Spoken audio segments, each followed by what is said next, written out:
I am Vinnie Tortorich, folks. Your good intentions have been stolen, but don't worry. I'm here to help you get them back. You may be soft and succulent at the beginning of this process, but hang in there. Before long, you will be lean and mean, guaranteed. So, Chris, what you got for me over there? What are we talking about today? You always have something interesting for us. Do you want to talk about the chocolate cake so good it'll make you go vegan, or do you want to talk about the new diet trend? Not the one that you and I talked about, but another new diet that everybody's talking all about. Okay, you mean the sugar one? That's the one you and I talked about. Yeah. There's another new diet trend. I mean, they're coming fast and furious now. I can't Have keep you heard up. of the mind diet? The mind? Not the mime, right? Mind. Like it's not the M-I-N-D, like brain. Marcel diet. It's no. Yeah, you trap yourself in a box so you lose weight. Yeah, you're in the box, you can't get out for lunch. Yeah. No, the mind diet. It's the Mediterranean DASH intervention for neurodegenerative delay. Whoa, you went too fast. I just had neurodefinitive something delay. Go back. Mediterranean. DASH. Both of which are current diets, right? Yeah, the Mediterranean diet, diets. DASH intervention. Yeah. Intervention for neurodegenerative delay. Man, I'm struggling with that word. Maybe I need to try the mind diet. Maybe that will help me with my neurodegenerative delay. So we took the DASH diet and the fake Mediterranean diet, and we put them together to come up with the mind diet. Wow. All right, Chris, let's break it down for the good folks at home. When you do the Mediterranean diet, what are you supposed to eat? Pasta. No. So the point of this, Vinny, is this is supposed to be an early intervention for people who are suffering from cognitive decline or show signs of early Alzheimer's. So it's not a weight loss diet. It's a cognitive decline diet. But I have seen no less than 15 stories about this since you and I talked about the sugar diet. So I wanted to bring this to your attention because it's not all bad. There's some things that I don't understand and that I wanted to run by you. Okay, go on. So leafy greens, 6 times a week or more. Vegetables. I'm good. That's good. They're calling everything else other vegetables at least once a day. Berries, 2 to 3 servings a week. Nuts, 5 servings a week. Olive oil, 3 servings a day of whole grains. Go back. At least. Go back. How many servings of olive oil? Use it liberally for cooking is the suggestion.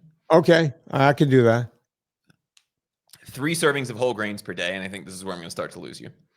A serving or more per week of fatty fish, 3 or more servings of beans or other legumes, 2 servings of poultry, and 1 glass or more a day of red wine. 3 servings. All right. So what's a serving of grain?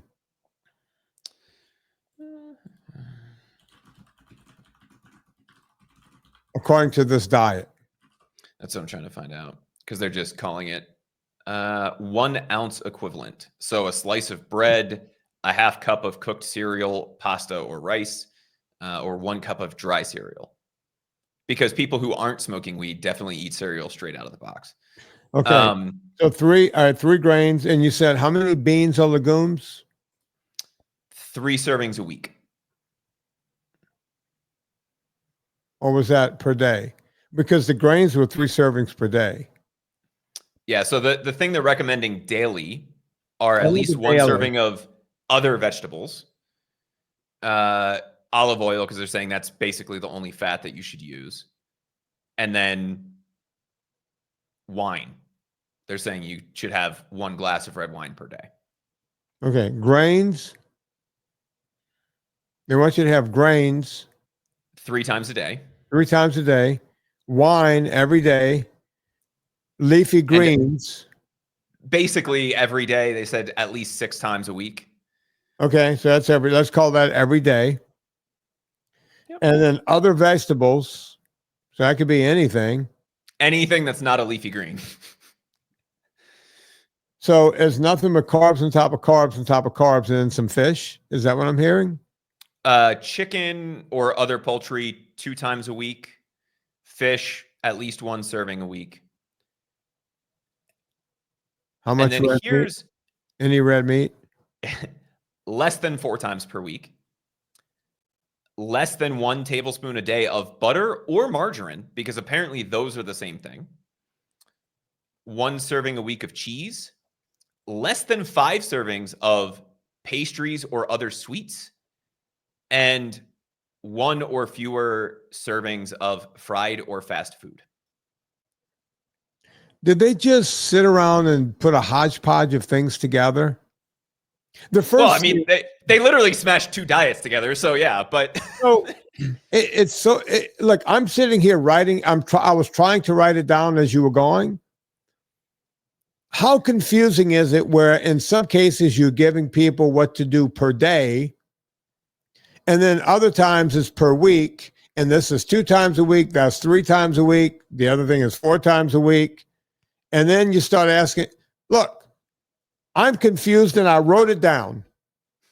It's all written right here as you were talking. I wrote it down and I could not keep up. Like, I still don't know what this diet is, other than a lot of grains, a lot of carbohydrates, and some seed oils, a dilapidated oil, meaning margarine. And this is supposed to make your brain healthier. The healthiest thing they mentioned in there, hang on, Chris, was take olive oil. But they don't even tell you how much of that. Yeah, they basically just said use as much as you need to cook with, and that'll be enough. What they are claiming, and this came out of Rush University originally in Chicago, people who followed the MIND diet rigorously had a 53% lower risk of Alzheimer's. And based even if what? How do they know that? How long did they follow them? Well, we'll get to that. So even if they followed it moderately, they showed a 35% less risk. Now, their main concern with this is they are focused exclusively on keeping your brain healthy. And the reason they say to limit red meat is because it has too much saturated fat. That seems counterintuitive to me. Am I missing something? Well, let's go back. How did they come up with these fantastical numbers? How long did the study go on for? And how was it done? What's the abstract? I'm not buying any of this. This sounds like weak, crap, epidemiological junk science. Please tell me what they did. So they had 1,100 older adults. And when they say older adults, what they mean was the mean age was 81. Okay, hang on. When you say 1,100, all of a sudden we can now ascertain one thing. They're not bringing 1,100 through a small college. This is, hey, guy that's trying to get a degree from our college, go out and talk to these old people at this old folks home, tell them to eat this and then talk to them. It's epidemiological in nature, folks. I'm explaining to you how this works. They get a bunch of college kids who are half high and just trying to get a degree. They don't want to be there, but in order to pass this lab, this doctor is sending them out to do this work that they don't want to do. It's flawed already. It's also flawed because it's epidemiological. Go on, Chris. And Vinnie, I bet you can probably guess how they tested adherence, because obviously if you have 1,100 people, you're not bringing them in and running labs. You're not cooking all of their meals for them, especially because, what was it? I think it was 4 to 10 years. And the average follow-up was 4.5 years after they were introduced to the protocol. So hang on. They were introduced to a protocol, and then they were talked to again 4.5 years later, and the average person was 81 years old when they started? The mean age was 81 for the the study. So I'm Mean score assuming and that would be average the is about the start. same thing. So if you look at a bell curve, the mean score is right in the middle. Yeah. That's what that means. And so how, Vinnie, do you think that they ascertained adherence to this protocol? I don't think they could at all. I would love to know what they did. Food surveys. Oh, They asked, they gave them what they did. What was it? The nurses study? They gave a food frequency questionnaire. And they folks, asked, let me explain how to many you of what these? happens. Let me explain to you what happens when and if they handed it to me and to you and to any one of us, we would all do the same thing. I'm not better than this. You're not better than this. They hand you a food frequency survey card. And what you're supposed to do is tell them exactly what you ate. But even though it's anonymous, people can't help themselves. They will say that they did better than they did. Case in point, I do consults every day, 5 days a week. I will have people take me through their diet. Then I'll have them talk to me for a little bit and I'll ask other questions and I'll have them take me through their diet again. By the third lap through their diet, I'm hearing stuff I didn't hear on the first or second lap. It's not because they're trying to lie to me. It's because we all want to think better of ourselves. It's just, it's a psychological thing. And this is with a guy like me who know where the bodies are buried in your life. I've been doing this for 40 years. That's not happening on a food survey. They don't have a Vinnie there coaxing you through until you tell me the truth. Right? That's lie number one. You could take this whole study and just throw it out because it's meaningless. It's absolutely meaningless. But Chris? Vinnie, the top adherence to the diet showed a 7.5 year younger thing on the cognitive aging test. So they did the the food surveys, and then they gave them aging tests, right? Cognitive tests. Mm-hmm. And the people who adhered the most to the diet were 7.5 years mentally younger. And that's how they came up with 53% bullshit. Is that what they did? Is that what we're dealing with here? Well, so I think that is a separate thing. That was on the cognitive testing. And what they said was the top adherers also had a 53% lower rate or incidence of Alzheimer's. Have you ever heard me talk about Mary Lupo? That's someone else I knew. Mary Newport? Yes. Yeah. Mary Newport has done more actual studies on this type of thing. She's a medical doctor. She's retired now, and this is all she does. She writes books and she does research. And she started N1 on her husband. Or is that N2? No, it was just one. So N1. N of one. Yeah. N of one. And from there, she's taken out. Her husband had early onset Alzheimer's. And she put him on a ketogenic diet, fed him a ton of coconut oil and MCT oil together, got him in ketosis, and reversed a lot of his symptoms. But according to this, saturated fat and fat in general is something that we should avoid if that's the outcome that we want. That's correct. Even though it's a vegetable oil, I'm sorry, is it? Coconut is a fruit. Coconuts grows on a tree. It does grow on a tree. Hey, I don't know why I'm having a brain fart. Maybe I need some coconut oil. But yeah, no, it's a saturated fat. It's a drupe. A drupe. It's a fruit that has nut-like tendencies. All right, a drupe. All right. So are peaches and olives.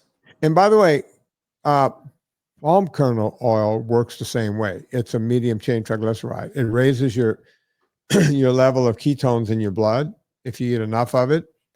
And it's been known to stop seizures in kids and in adults.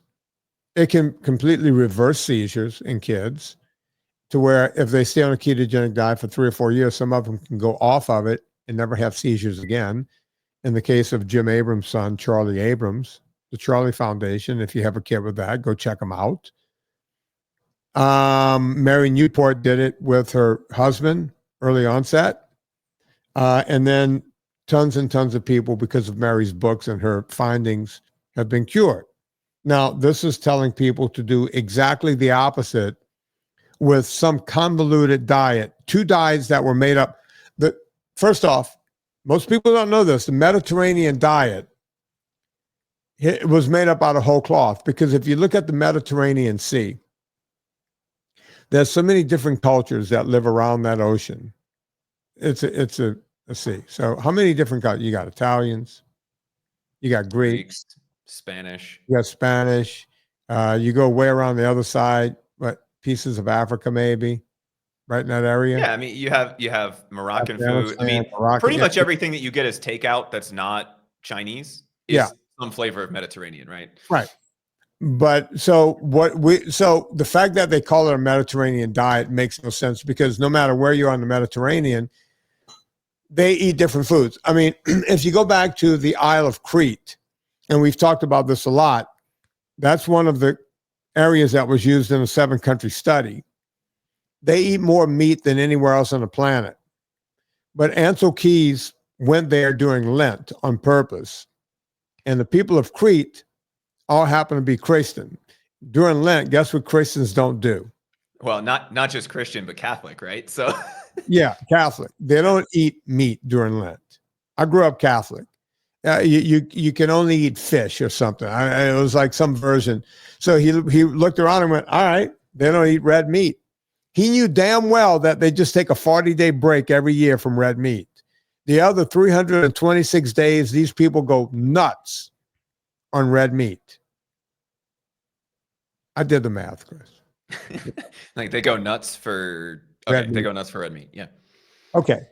So you see, these scientists can do anything to manipulate numbers.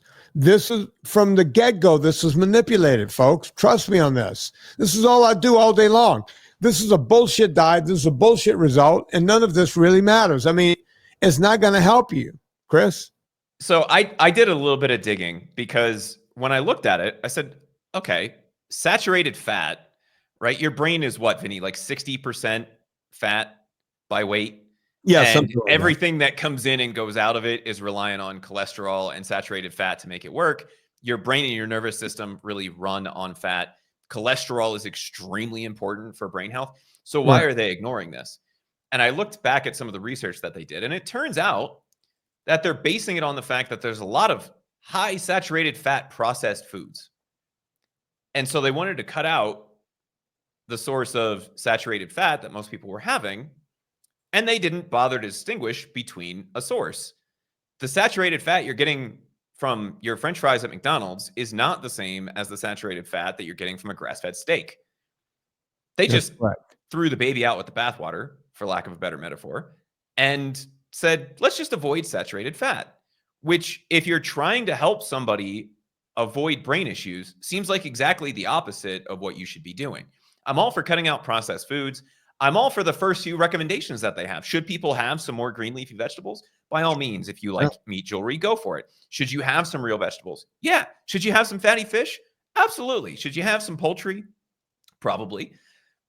But you shouldn't be eating margarine, pastries, and sweets, fried food, beans, whole grains 3 times a day, right? The rest of this stuff is counterproductive. All the things Mary Newport would tell you not to touch, by the way. Even if, right, Vinny, let's just assume for a minute that these results are correct, which we know that they're not. It's not, we know it's not coming from the whole grains. We know it's not coming from the treats. It's coming from cutting out the processed foods. If any of the results that they have are valid, it's not coming from the things that don't have any impact on your brain health. And in fact, you'd probably get better results. And I would love to see a study on this. I guarantee you would get better results by increasing the amount of red meat, increasing the amount of saturated fat that you're getting from something like a coconut oil or a beef tallow, because that's literally what makes up your brain. Right. It's mind-boggling to me. Yeah, it's bizarro world. Once again, it's just bizarro world. But Chris, thanks for bringing that to our attention. And folks, if you have someone who's in cognitive decline, Debbie will put it right at the top of my Amazon page. I'm an influencer on Amazon, so go to VinnieTortorich.com, click through, or you'll see you click through the Amazon banner. You'll see it right there at the top. We'll put Mary Lupo's book there for you guys. So check that out. Chris, what else, what are we talking about today? I think I know last week we talked a little bit about some of the vitamins 101 stuff. Do you want to dive into that, or you want to dive into the vegan chocolate cake that'll make you go vegan? You know what? Let's save the vitamins for next week. Let's give people another week break, and we'll hit the vitamins again, because I want to keep talking about vitamins and how good they are for you. You know, taking exogenous vitamins. But the vegan chocolate cake, I'm in that kind of mood right now. So let's see what you got. So, Vinnie, is there anything you can think of that would taste so good it would make you rethink your entire diet philosophy? No,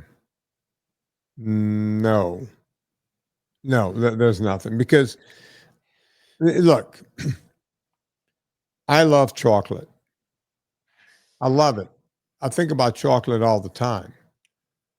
I abstain from chocolate because I know that a little is never enough, and a little is, what's the thing? 1,000 is never enough. Yeah, Like one is too many, and 1,000 is never enough. Yeah. I if I have one piece of chocolate, I want another piece and another piece behind that, and then another piece. So I just stay away from it. Right. Once a year, I mentioned pecan pie for Christmas, that kind of thing. I have chocolate a couple of times, 3 or 4 times a year. But it's got to be, I better be like in Belgium, where they're going, this is the best Belgian chocolate ever. Or you're in Italy, this is the best chocolate ice cream you'll ever have. Something's got to be special about me eating that chocolate, right? Because if I just start bringing it home from Whole Foods or Harris Teeter or something, I'll get in that habit, and it ain't pretty. It just ain't pretty. So I just stay away from it. So since I can't think of any other food that's more important than chocolate to me, that I would change my diet to be part of that. So what are we talking about here? So our friends over at the New York Times put out an article about a chocolate cake so good that it made the journalist rethink her entire diet philosophy and decide that it was time to go vegan. Because if chocolate cake that is vegan could be this good, then they must be on to something. That's literally the premise of the article, right? Okay, so what? Why can't you just look? I'm not a vegan, but let's say I had this vegan chocolate cake before I hear what's in it. I wouldn't go, this cake is so good, I need to become a vegan. I would just go, this is one of the best cakes I've ever had. Therefore, the next time I want chocolate cake, it's going to be this cake. Now, last night we did VIP group, and I was talking about Gambino's Bakery down in New Orleans. And I was talking, don't pull it up, Chris, because I don't want to have the third thing. But I was talking about the Gambino's Dobbage cake and how good that was. And when I lived in New Orleans, I would always get a piece of that Gambino's Dobbage cake. It's just nothing but white cake with chocolate filling between each layer, and it's like 10 layers. It's unbelievable. It really is. And right now, my mouth is watering thinking about that cake. I can't imagine anything in the world will taste better than Gambino's. Are you trying to claim that there's something better? No, but she might be. Okay, let's hear it. She doesn't really get into exactly what's in it. I'm What's her assuming. name, by the way? What's the author's name? Let me see if I can find it. Cara Buckley. Spell it. CaraBuckley.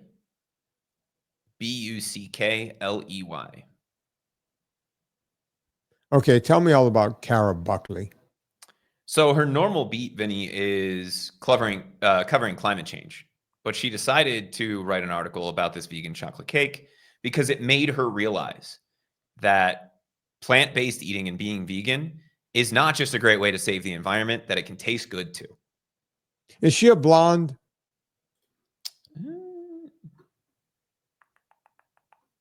Is she the one with the Paralympics and the Olympics? United States Olympic, Paralympic? No, she's she appears to be a brunette, but the photo is black and white. Okay, let me go to that Cara Buckley then. Okay, keep talking about Cara Buckley. I want to know more about her. So her realization after having this is that, well, if vegan food can taste good, there's zero reason not to do it, because it's better for the environment, it's better for you, and it can taste better than any other chocolate cake that she's ever had, which seems like a totally logical extrapolation from having a good piece of cake to deciding that you're going to live your life a certain way because of that chocolate cake. But that's how she came to this realization, was essentially, oh, well, if it can taste this good, there's zero downsides to going vegan, and it's better all the way around. Okay, let me tell you why this is BS. I've just done a shallow dive on Cara Buckley while you were talking. So, Chris, if you see a guy, I'm gonna ask you to do some profiling here. You see a guy driving down the street. He's got a Chevy 1-ton, and he's got two flags in the back. One's the American flag, the other's that yellow flag with "Don't tread on me" on it. And on the his Gadsden flag. Yeah. and on his bumper sticker it says "Lifetime member NRA." Would you think he was a Republican or a Democrat? If gun to my head, Republican. Okay. If you were at a farmer's market and you see a guy wearing Birkenstocks and he's got a man bun and a shirt that says, you know, "Life's a blast" or whatever, you know, this kind of thing. All right. And he smells a little I'm bit. going to go. He's probably a little further to the left than Tommy Two Toes. Okay. So we're able to profile, right? We're able, you know, like if NRA guy with the flags, we know he's a Trump supporter. The guy with the man bun, you know, with the flip flops, we're pretty sure he's voting for Kamala. Yeah, gun to your head. That's the choice. Yeah, that's where you got to go, yeah. Right? Okay. If I tell you a woman is a reporter that reported on climate change solutions, would you say she was a meat eater or a vegan?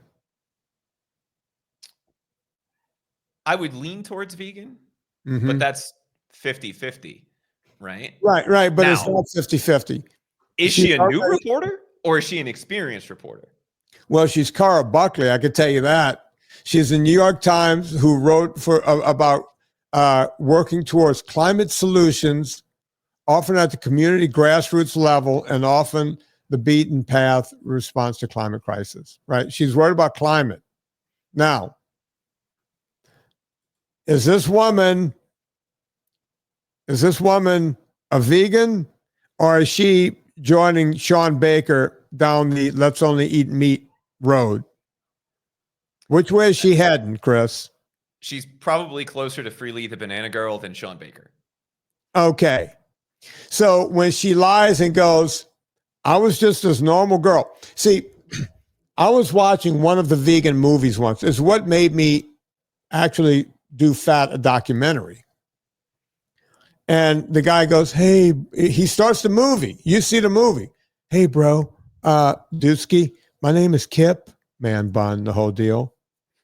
And I was just like sitting around and wondering, like, you know, bro, I wonder what's like the best diet out there.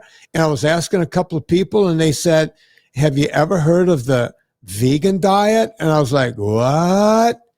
Vegan? Really?" So, hey, that's why I'm doing this documentary, because I'm shocked at what I found out. Okay, that was What the Health, right? That was him at the beginning of What the Health.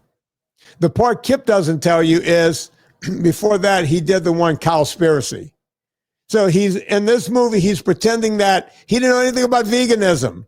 He was just walking down the street and someone goes, "Hey, broski, you want to try some veganism?" And I was like, "What's this word veganism you're mentioning? How do you not know this, Kip? You already did another fucking documentary called Cowspiracy. How do you not know?"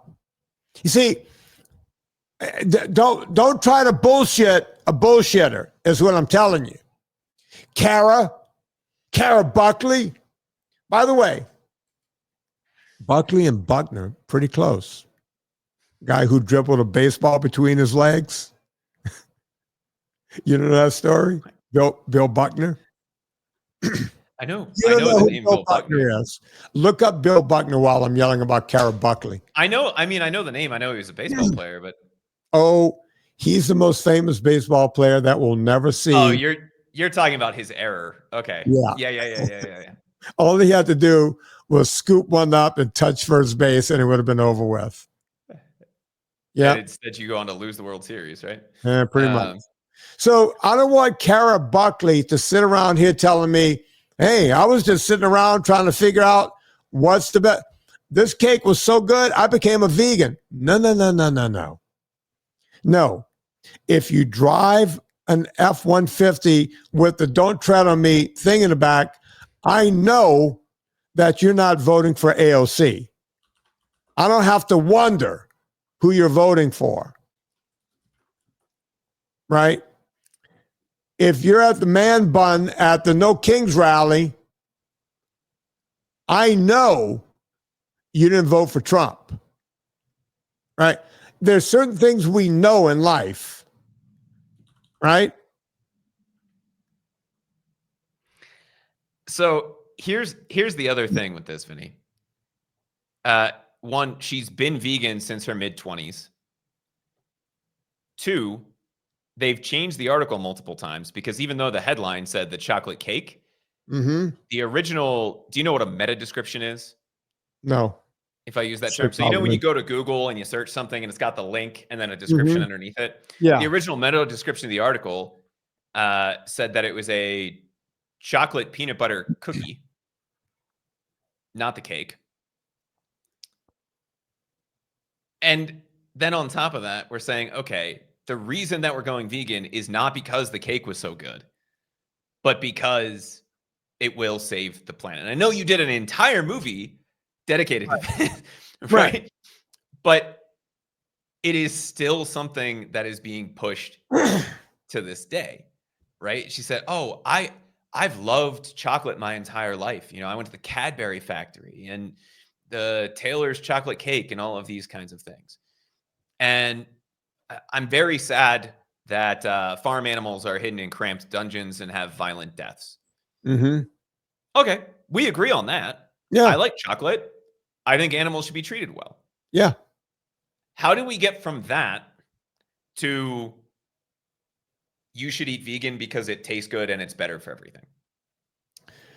Look, when I was watching What the Health, they got a vegan doctor to explain to the audience that eating dairy was racist.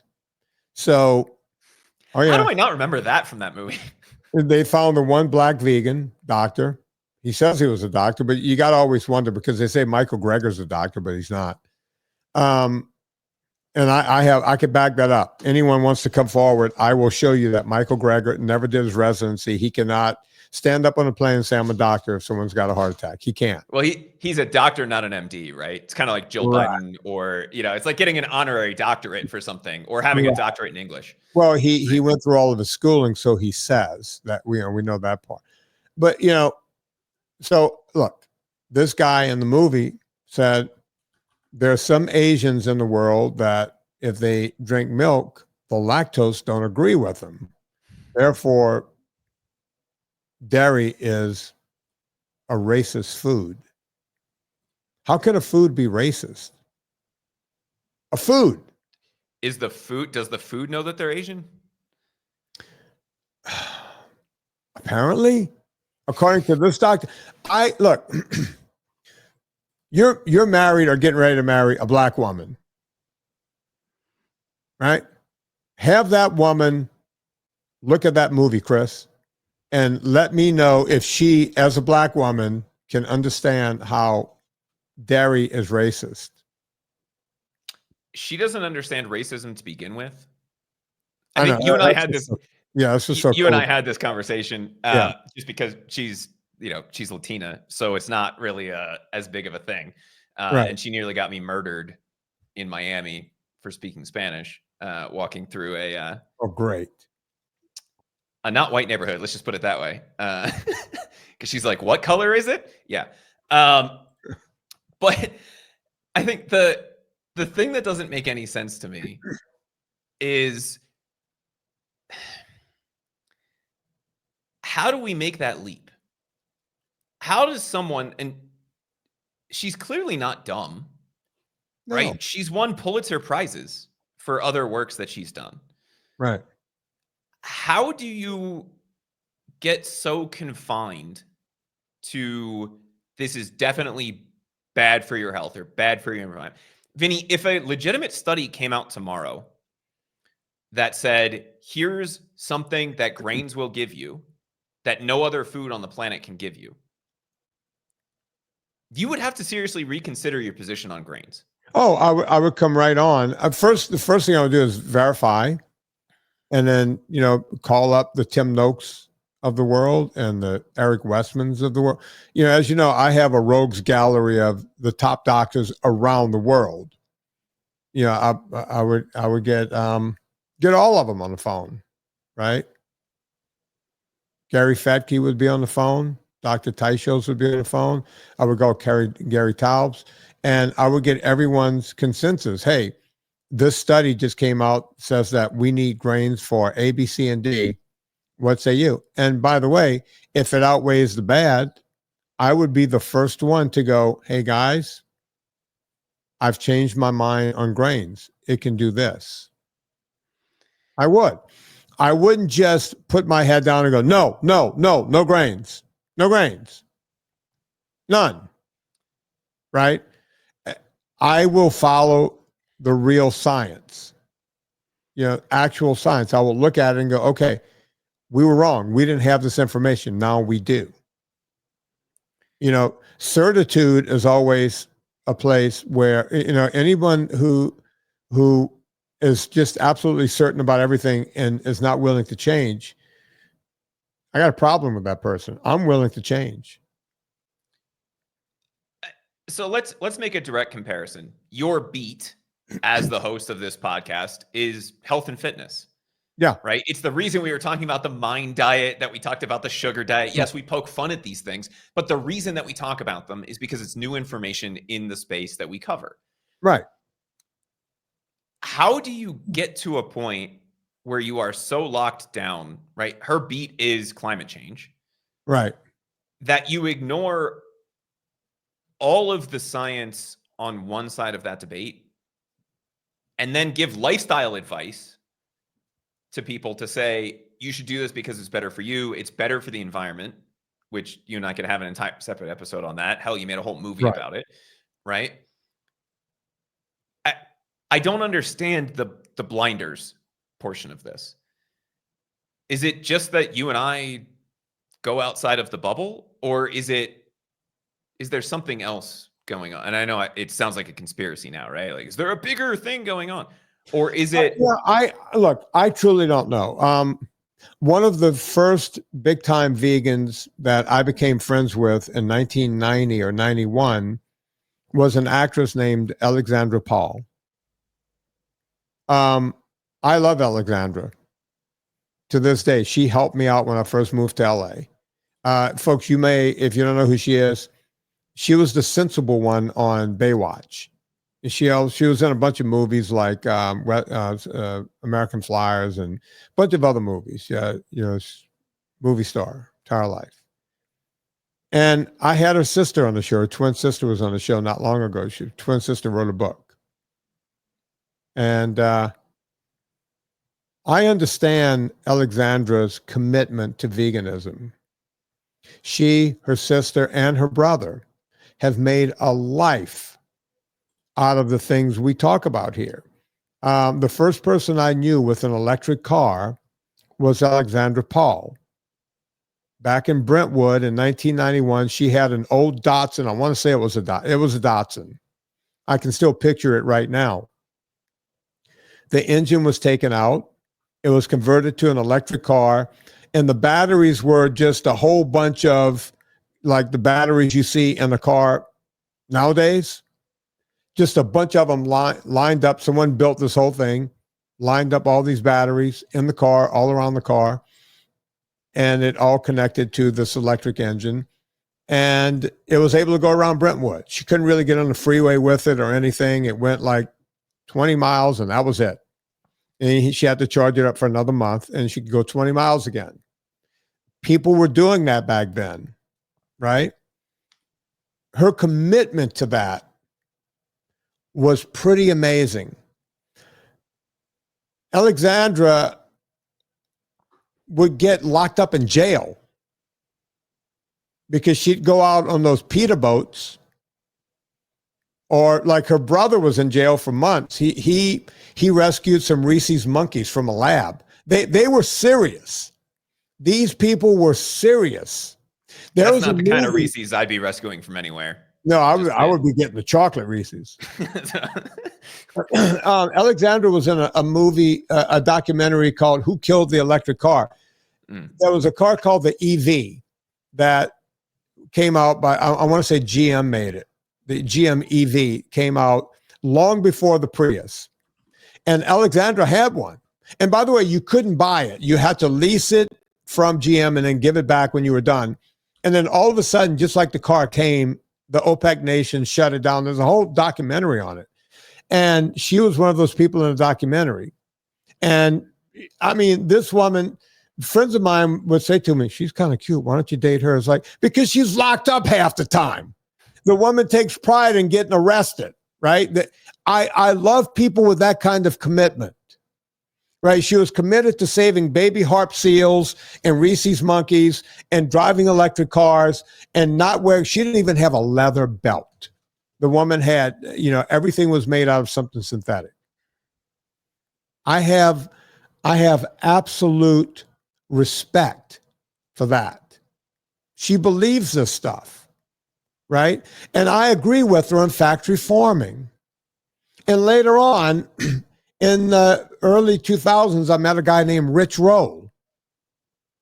Rich Roll is one of the more famous vegans out there. He got his start on this podcast, and we were good friends. And I was like, yeah, Rich, he goes, yeah, broski, I think I'm going to start my own podcast. I was like, do it. And I was on his show. The first couple of shows, I went in to help him out and sat there and did interviews. Love Rich. Oddly enough, we used to do cookouts together. We would make shrimp and fish and beef on the Barbie.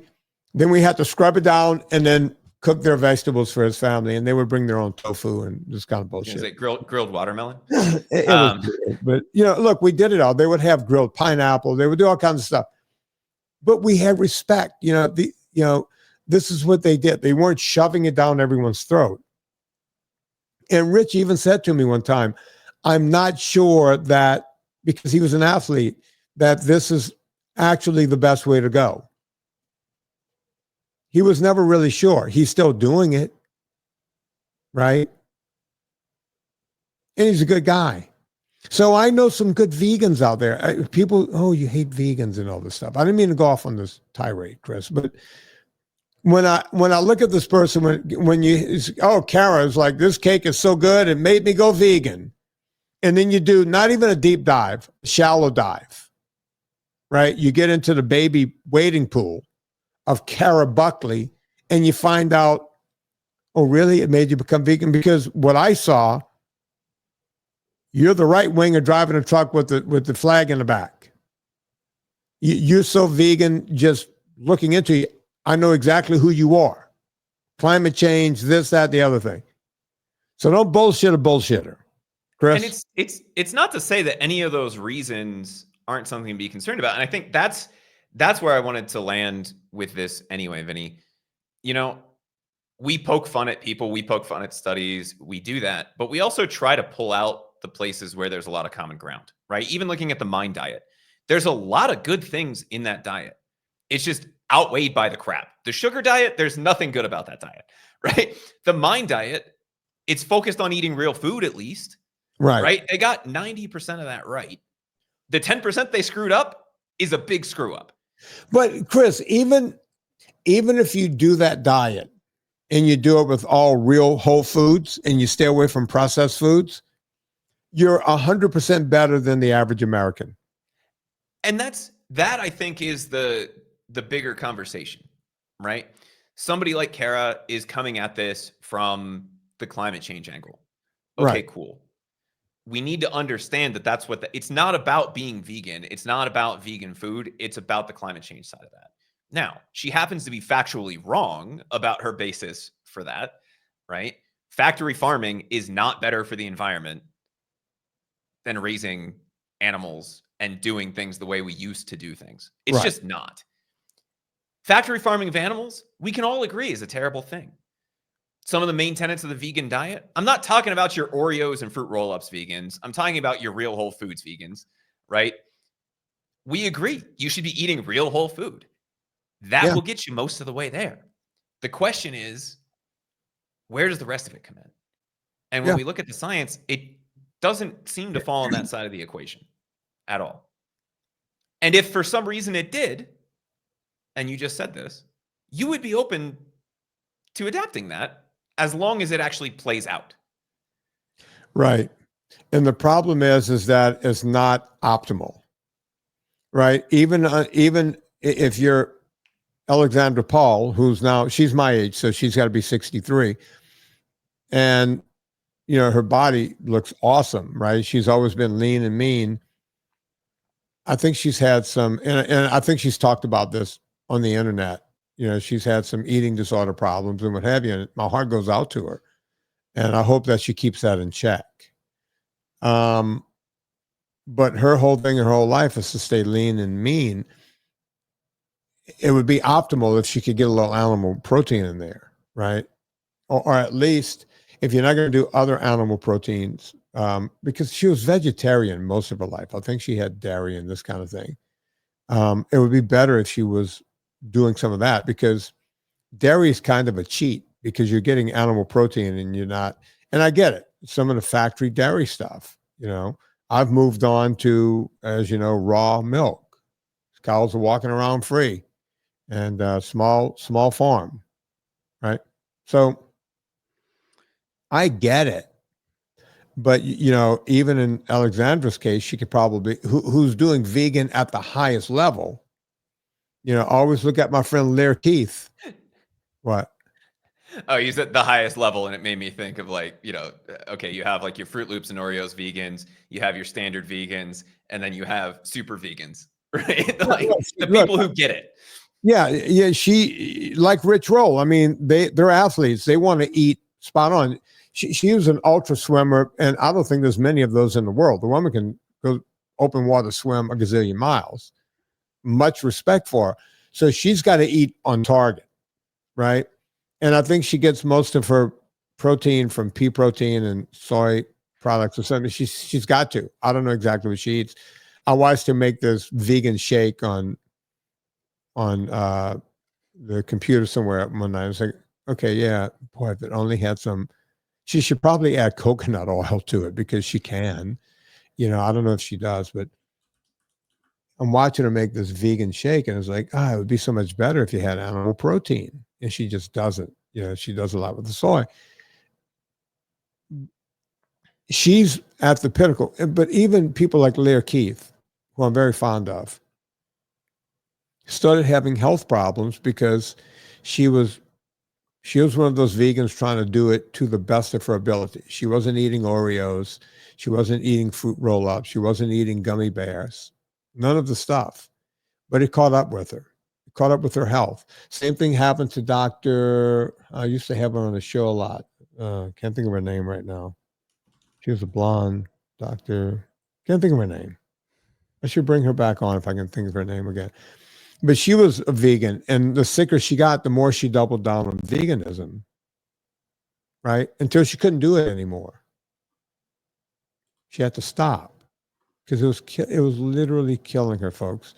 So I didn't mean to come down on vegans today, but you know, a chocolate cake so good that it made me become vegan. No, you were already there. Don't lie to us. Tell us the truth. You're you're an award-winning journalist. So let's do that. Chris? Yeah, and I think that to me is the moral of that story, right? Vegan food, there's nothing wrong with it inherently. And there's probably some really good vegan chocolate cakes out there. But the headline doesn't match with the article, and it doesn't match with the purpose of the article, which isn't even about the vegan diet necessarily. It's about how not eating meat is better for the climate, which we know is just not accurate. And if we did 10 minutes worth of research before we wrote the article, it would have come out a lot differently. And so what I see in that is someone who is very well intentioned and not well informed, if that makes sense. Her heart's in the right place, Right. but the information isn't there. And look, you know, we've done these kind of crazy things before. You know, someone sticks a straw in the nose of a sea turtle and they go, look, straws are getting stuck in sea turtle noses. So all of a sudden California says no straws. You got to drink from a paper straw, right? These knee-jerk reactions to things that may not be real. You know, don't use a cell phone around a gas pump. Okay, if that was real, you know, they even the gas companies don't use. They've started putting the signs on the gas pump. If there was any real problem with that, they would have security guards out there tackling people if they tried to pick up a phone next to a gas pump. It wasn't real. Case in point, for years, when cell phones first became a thing, you had to cut it off in a plane because it can literally, if you use the phone on a plane, the plane can crash, is what they would tell you. I'm not making this up, folks. Now, hey, you want to do Wi-Fi on the plane? Sign up, do all your Wi-Fi. We can charge for you. Sign up. What happened to the plane crashing? Well, you still have to put it in airplane mode first, and then you turn the Wi-Fi back on. None of it makes sense. It's all silly. Now, if it was really making planes crash, they would have the flight attendants tackling people if they grabbed the phone, right? But they weren't, which leads me to believe it was never a problem, right? They would be scanning people. Oh, scanner, you got a phone. We need that phone. You can't get on a plane with that phone. It's got to be tucked underneath in the luggage. We'll give it to you when we get, to Seattle, right? But they don't do that, which makes me believe that there was not a problem. I'll do one more. The first time I flew during COVID, when COVID was still COVID, right? I had to go to LA to do some work from here in Virginia. It was 2020. I got to the airport, got to Washington, Dulles, and I didn't have a mask on. When I walked in, I almost got tackled. Get a mask, you got to have a mask. I don't know where it is. They handed me one. Put this mask on. And then I check in. I hear as I'm walking through, I'm going to say, you must have a mask at all times. If you take the mask off, you will be arrested. FFA rules, blah, blah, blah, blah. Mask. During you go through the line, mask. So I kept the mask on. I get on the flight. The first thing the flight attendant, keep the mask on no matter what. They actually have, they have the pre-recorded thing. FFA rules, you take that mask off, you go into jail. Got to have that mask on at all times during this flight. Do not take your mask down for any reason whatsoever. The mask must be on you all times, or you will be subject to blah, blah, blah, jail time, blah, blah, blah. This is early in COVID. As soon as we got to 32,000 feet, lady comes by, the flight attendant, and goes, would you like something to drink, sir? And I was like, oh, no, something to drink. Well, I can't take this mask off. I don't know how to drink through a mask. She goes, oh, you could take it down to drink and eat. So everything I've heard up until now today was bullshit. It's bullshit. Delta knows it's bullshit. The the federal flight, they know it's bullshit. Everybody knows that this is bullshit. So this is just more kabuki theater, right?